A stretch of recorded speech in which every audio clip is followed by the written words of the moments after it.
Hello and welcome to crick chat with Venkatesh. ఈ నెల 31న ఐపీఎల్ ఫైనల్ ఎక్కడ జరగబోతుంది? Same venue Ahmedabad. ఏ ఫైనల్ అయినా, వరల్డ్ కప్ ఫైనల్ అయినా, ఐపీఎల్ ఫైనల్ అయినా పర్మనెంట్ ఫిక్చర్ అయిపోయింది. ఎందుకు అలాగా? వేరే చోట జరగకూడదా? ఈసారి ఐపీఎల్ ఫైనల్ అహ్మదాబాద్ మొటేరా స్టేడియంలో జరగడానికి ఒక పరమ చెత్త కారణం ఉంది. ఆ కారణం గురించి మనం మాట్లాడదాం వీడియోలో. మామూలుగా ప్లే ఆఫ్స్ అండ్ ఫైనల్ ఎవరికి ఇద్దామని ఒక ఐపీఎల్ రూల్ ఏంటంటే, ఐపీఎల్ అంటే ప్రిన్సిపల్ ఏంటంటే, ఎవరైతే ఫైనల్ చేరతారో వాళ్ళకి ప్లే ఆఫ్స్ ఫైనల్ అలాట్ చేయాలి. అంటే 4 మ్యాచ్లు కదా మొత్తం, qualifier 1, qualifier 2, eliminator and final. అయితే ఎందుకని బెంగళూరులో పెట్టట్లేదు? వాళ్ళు కదా reading champions RCB, royal Challengers Bengaluru. బెంగళూరులో ఎందుకు పెట్టట్లేదంటే, అక్కడ ఎమ్మెల్యేలు బోలెడన్ని పాసులు అడిగారు. బెంగళూరు అసెంబ్లీలో ఎంతమంది ఎమ్మెల్యేలు ఉన్నారు? 224 మంది ఉన్నారు. మరి వాళ్ళకి ఇస్తే ఎమ్మెల్సీలు అడుగుతారు కదా. మొత్తం మీద ఎమ్మెల్సీ ఉన్నారు అక్కడ, ఉంటే వాళ్ళు అడుగుతారు కదా. సో వాళ్ళకంట ఆ మధ్య ఒక ఎమ్మెల్యే చెప్పాడు, ఎమ్మెల్యేలు విఐపీలు వాళ్ళకి మీరు 5 పాసులు ఇవ్వాలని చెప్పి. కానీ వాళ్ళ డిప్యూటీ సీఎం శివకుమార్ ఏమన్నా అంటే 3 ఇస్తారు, 3 పాసులు ఇస్తారు ఐపీఎల్కి, 2 పాసులు ఇంటర్నేషనల్ మ్యాచ్కి ఇస్తారు అని చెప్పి. సో అదిగాక బెంగళూరు వెన్యూగా, అంటే చిన్నస్వామి స్టేడియం లాస్ట్ ఇయర్ తొక్కిసలాట తర్వాత దాన్ని మళ్ళీ మ్యాచ్లు జరపడానికి అక్కడ సేఫ్గా ఉందని సర్టిఫికేట్ ఇవ్వాలంటే గవర్నమెంట్ ఇవ్వాల్సింది కదా. ఆ టైంలో కేఎస్సి అంటే కర్ణాటక స్టేట్ క్రికెట్ అసోసియేషన్కి వీళ్ళకి ఒప్పందం ఏం కుదిరిందంటే వీళ్ళకి పాసులు ఇవ్వాలని చెప్పి. కానీ బీసీసీఐ వాళ్ళకి అన్ని పాసులు ఇవ్వడం ఇష్టం లేదంటే ఎన్ని ఇస్తారు? ఇప్పుడు 224 మంది ఎమ్మెల్యేలకి మీరు 3 పాసులు ఇచ్చినా కూడా ఎన్ని అవుతాయి? ఒక 700, 800 పాసులు అవుతాయి. 5 పాసులు ఇస్తే మీకు 1000 దాటిపోతాయి. ఎన్ని పాసులు ఇస్తారు? ఎమ్మెల్యేలకి ఇస్తే ఇంకా అన్ని డిపార్ట్మెంట్కి ఇవ్వాలి కదా. అసలు ఈ పాసుల కల్చర్ అనేది చాలా దారుణం. దాని గురించి మాట్లాడదు పాసులు. అయితే వాళ్ళు అన్ని అడిగారు కాబట్టి ఆ కారణంగానే, అంటే ఇప్పుడు పిట్టపోరు పిల్లి తెచ్చింది అన్నట్టుగా, ఎప్పుడైతే ఇలాంటి పాసులు ఇష్యూ వచ్చిందో ఈ కారణంగా మేము అక్కడ జరపలేకపోతున్నాం అని చెప్పి అహ్మదాబాద్ షిఫ్ట్ చేసేసారు. జైషా అనుకో రెడీగా ఉంటారు కదా ఎప్పుడైనా ఏ మ్యాచ్ అని అహ్మదాబాద్లో జరపడానికి. సో అదే జరిగింది ఇక్కడ. వీళ్ళు ఆ పాసులు అడగడం, ఈ పాసులు దానికి ఇప్పుడు వాళ్ళు మీడియా అడ్వైజరీలు ఏం చెప్పారంటే, ఈ పలానా చోట జరుగుతున్నాయి. ప్లే ఆఫ్స్ ఏమో పంజాబ్ దాంట్లో జరుగుతున్నాయి. ఎందుకంటే పంజాబ్ వాళ్ళ సెకండ్ వెన్యూ అయిన May 26న క్వాలిఫైర్ 1 ధర్మశాలలో జరుగుతుంది. క్వాలిఫైర్ 2 and 3 ముల్లాపూర్లో May 27న ఎలిమినేటర్ May 27న ముల్లాపూర్ చండీగఢ్లో జరుగుతుంది. 29న క్వాలిఫైర్ 2 జరుగుతుంది, అది కూడా చండీగఢ్లోనే. ఫైనల్ 31న అహ్మదాబాద్లో జరుగుతుంది. సో ఇది అనౌన్స్ చేస్తూ వాళ్ళు ఏం చెప్పారంటే, బీసీఐ వాళ్ళు బెంగళూరులో జరపాలి యాక్చువల్గా, ఫైనలిస్ట్ కాబట్టి ఫైనల్ బెంగళూరులో పెట్టాలి. కానీ కొన్ని లాజిస్టిక్ అండ్ అడ్మినిస్ట్రేటివ్ రీజన్స్ ఏమన్నారు. Requirements from the state cricket association and local authorities which are beyond IPL governing council. అంటే మేము చేయలేనంత కోరికలు కోరుతున్నారు వారు అన్నట్టుగా చాలా పాలిష్డ్ లాంగ్వేజ్లో చెప్పింది. ఏంటంటే ఇలా ఎమ్మెల్యేలు టికెట్లు అడిగారని కాదు చెప్పింది, కానీ విషయం అయితే అదే. దాన్ని ఖండించారు కూడా వాళ్ళ కర్ణాటక ఉప ముఖ్యమంత్రి శివకుమార్. ఏమన్నాడంటే, ఇది కాదు కారణం, వాళ్ళకి ఏంటంటే అది పెద్ద స్టేడియం కాబట్టి, అక్కడ పెద్ద స్టేడియం అయితే రూల్ ఎందుకు పెడతారు? మీరు రూల్ ఏం పెట్టుకున్నారు? ఫైనల్కి వచ్చిన టీంకి వాళ్ళ హోమ్ వెన్యూలో ఫైనల్ పెట్టాలి, టోర్నమెంట్ గెలిచిన వాళ్ళకి. అలాగే ప్లే ఆఫ్స్ మీరు ఫైనలిస్ట్కి ఇవ్వాలి. అది కాదు ఐపీఎల్లో ముందు రూలు. అలా కాకుండా పెద్ద స్టేడియం కాబట్టి అక్కడ షిఫ్ట్ చేశారు, ఇది కాదు కారణం అని ఆయన ఏదో మీరు అంటుంటారే కవర్ డ్రైవ్, ఆ కవర్ డ్రైవ్ కోసం ఆయన ప్రయత్నించాడు. అంత దారుణమైన విషయం అది. ఎమ్మెల్యేలు వాళ్ళ చెప్తాడు, ఎమ్మెల్యేలు విఐపీస్ అంటే వాళ్ళు టికెట్లు ఇవ్వాలి. వాళ్ళు చూడరు, వాళ్ళ ఫాలోవర్స్కి ఇచ్చుకుంటారు. వాళ్ళకి తీరిక కూడా ఉండదు ఎమ్మెల్యేలు చూడాలి. సో వాళ్ళకి ఏంటంటే ఆ ప్రివిలేజ్. ఈ విఐపీ కల్చర్ ఇండియాని నాశనం చేస్తుంది. అసలు ఈ పాసులు ఎందుకు ఇవ్వాలి? అసలు పాసుల కల్చర్, విఐపీ కల్చర్ అదొక ఆస్పెక్ట్, ఎమ్మెల్యే టికెట్లు ఇవ్వాలని డిమాండ్ చేయడం. పాసుల కల్చర్ మరొక దారుణమైన ఆస్పెక్ట్. అసలు పాసులు అనేవి ఎందుకు ఉండాలి? క్రికెట్ మ్యాచ్లు జరుగుతుంది, మీరు సినిమా చూస్తుంటే మీరు పాసుల కోసం చూస్తారా? టికెట్ కొనుక్కొని చూస్తారు. బుక్ మై షోలోనే ఎక్కడ టికెట్ బుక్ చేస్తుంది. ఇప్పుడు ఇవి కూడా మీకు ఆన్లైన్లో దొరుకుతాయి. ఆ ఎమ్మెల్యే కర్ణాటక ఎమ్మెల్యే ఏమంటాడంటే, ఎమ్మెల్యేలు క్యూలో నిలబడి టికెట్లు ఎందుకు తీసుకోవాలి అంటే ఆయనకు అది కూడా తెలియదు. ఇప్పుడు ఆన్లైన్లో టికెట్లు కొనుక్కోవచ్చు అని తెలియదు. కూలంబేల టికెట్లు తీసుకుంటారు, వాళ్ళకి మీరు ఇవ్వాలి టికెట్లు. ఏపీస్ ఎమ్మెల్యేలకి స్పెషల్ ప్రివిలేజెస్ ఉన్నాయి.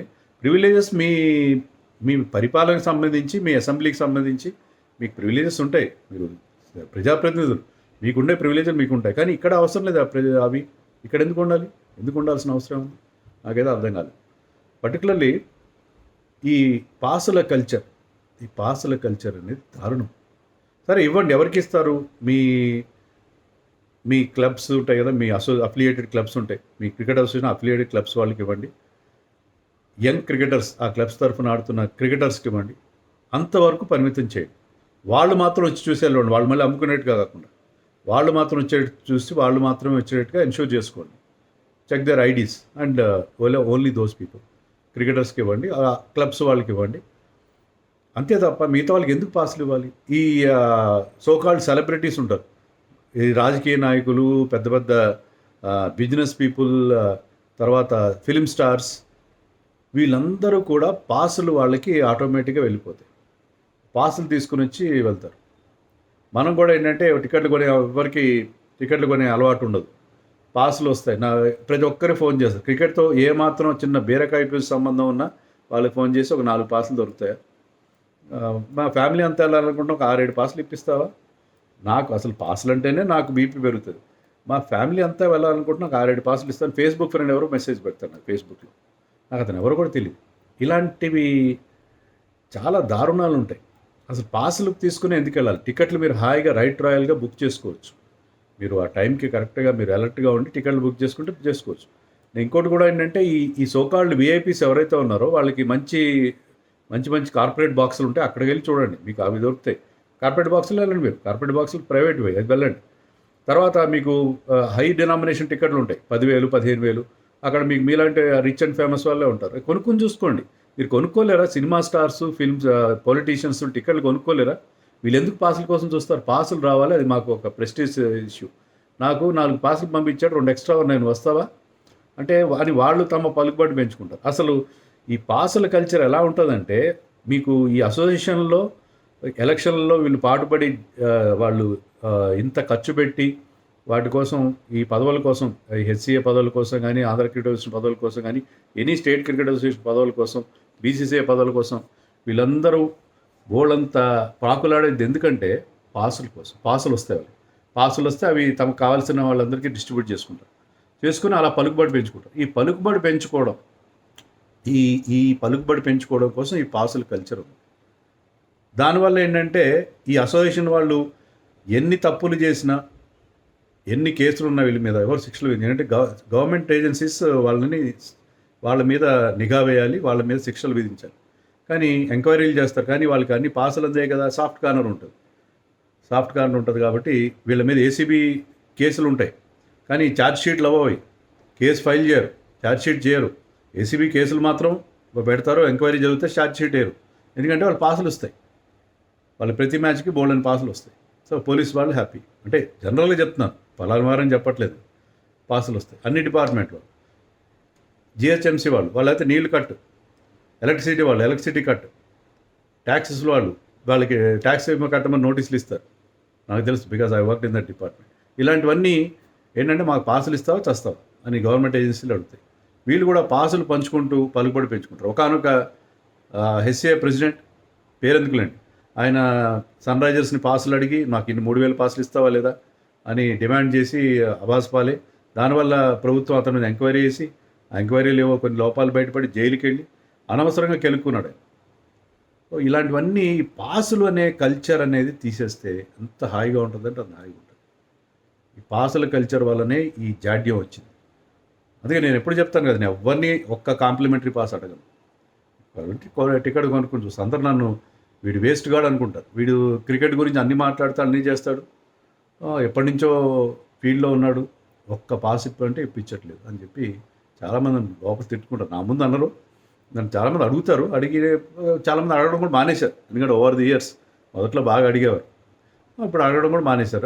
ఇప్పటికీ అమాయకంగా అడిగేవాళ్ళు వాళ్ళకి చెప్తాను, నేను పాస్లు ఎవరిని అడగనండి అని చెప్తాను. చెప్తే వీడు వేస్ట్, వీడి వల్ల ఏం ఉపయోగం లేదని. Okay, I don't feel at all. నేనైతే ఎవరిని అడగను. మొన్న చెప్పాను కదా, మా గ్రాండ్ సన్ అడిగాడు, వెళ్దాం తాత మ్యాచ్కి వెళ్దాం అంటే, నేను అడగలేదు, ఎవరిని అడగలేదు. అడిగాడు, చూద్దాం మ్యాచ్ వెళ్దాం చూద్దాం అని చెప్పి. వాడికి ఇప్పుడిప్పుడే క్రికెట్లో ఇంట్రెస్ట్ కలిగింది. అయినా నేను అడగలేదు, ఎందుకంటే వాడు ఒక్కరోజు ముందే అడిగాడు. అప్పటికప్పుడు టికెట్స్ కూడా దొరికే అవకాశం లేదు. సో టికెట్ ఉంటే వెళ్ళేవాడిని. టికెట్లు కూడా లేవు, అయిపోయాయి, సోల్డ్ అవుట్ అయింది. I did not ask even. వాళ్ళ కోసం నేను అడిగి ఉండేవాడిని యాక్చువల్గా, కానీ అడగదలుచుకోలేదు. ఈ నా రూల్ నేను బ్రేక్ చేసుకోదలుచుకోలేదు. సో ఈ పాసుల కల్చర్ బ్రేక్ చేస్తే తప్ప మనకేంటంటే, ఈ మీడియా వాళ్ళు కూడా అంతే. మీడియా వాళ్ళు ఏం చేస్తారు, వాళ్ళకి ఏదో కొన్ని పాసులు వస్తాయి, అందుకని ఈ హెచ్సిఐ గురించి కానీ, ఆంధ్ర క్రికెట్ అసోసియేషన్ గురించి కానీ, మరో అసోసియేషన్ గురించి ఏం రాయరు. ఎన్నో లోపాలు మీడియా దృష్టికి వస్తాయి, చాలామంది తీసుకొస్తారు, వాళ్ళు రాయరు, టీవీలో చెప్పరు. ఎందుకంటే వాళ్ళకి వాళ్ళ దగ్గర సాఫ్ట్గా ఉంటుంది, పాసులు వస్తాయి. ఈ పాసుల కల్చర్ వల్ల చాలా డ్యామేజ్ జరుగుతుంది ఇండియన్ క్రికెట్. చూడండి ఇప్పుడు ఎలా అయిపోయిందో. బెంగళూరులో ఈసారి ఆర్సీబీ టాప్లో ఉంది, సెకండ్ పొజిషన్లో ఉంది. ఫైనల్కి వెళ్తారు వాళ్ళు, అంతా సరిగా కుదిరితే. వాళ్ళు హోమ్లో ఆడితే ఎంత బాగుంటుందో వాళ్ళకి, ఆర్సీబీ ఫ్యాన్స్కి ఎంత బాగుంటుంది. RCB fans were deprived of watching the final in Bengaluru because of their elected representatives. వాళ్ళు కోరిన గొంతెమ్మ కోరికలు, మాకు పాసులు ఇస్తారా మేము వీఐపీలను అడిగినందువల్ల వాళ్ళు ఎంత డినైన్ చేయమనివ్వండి, కానీ అసలు కారణం ఇదే, దాచేస్తే దాగిన సత్యం ఇది. ఇంత దారుణమైన విషయం ఇది, నా అభిప్రాయం. మరి దీని గురించి మీరు అనుకుంటారు, కామెంట్స్లో చెప్పండి.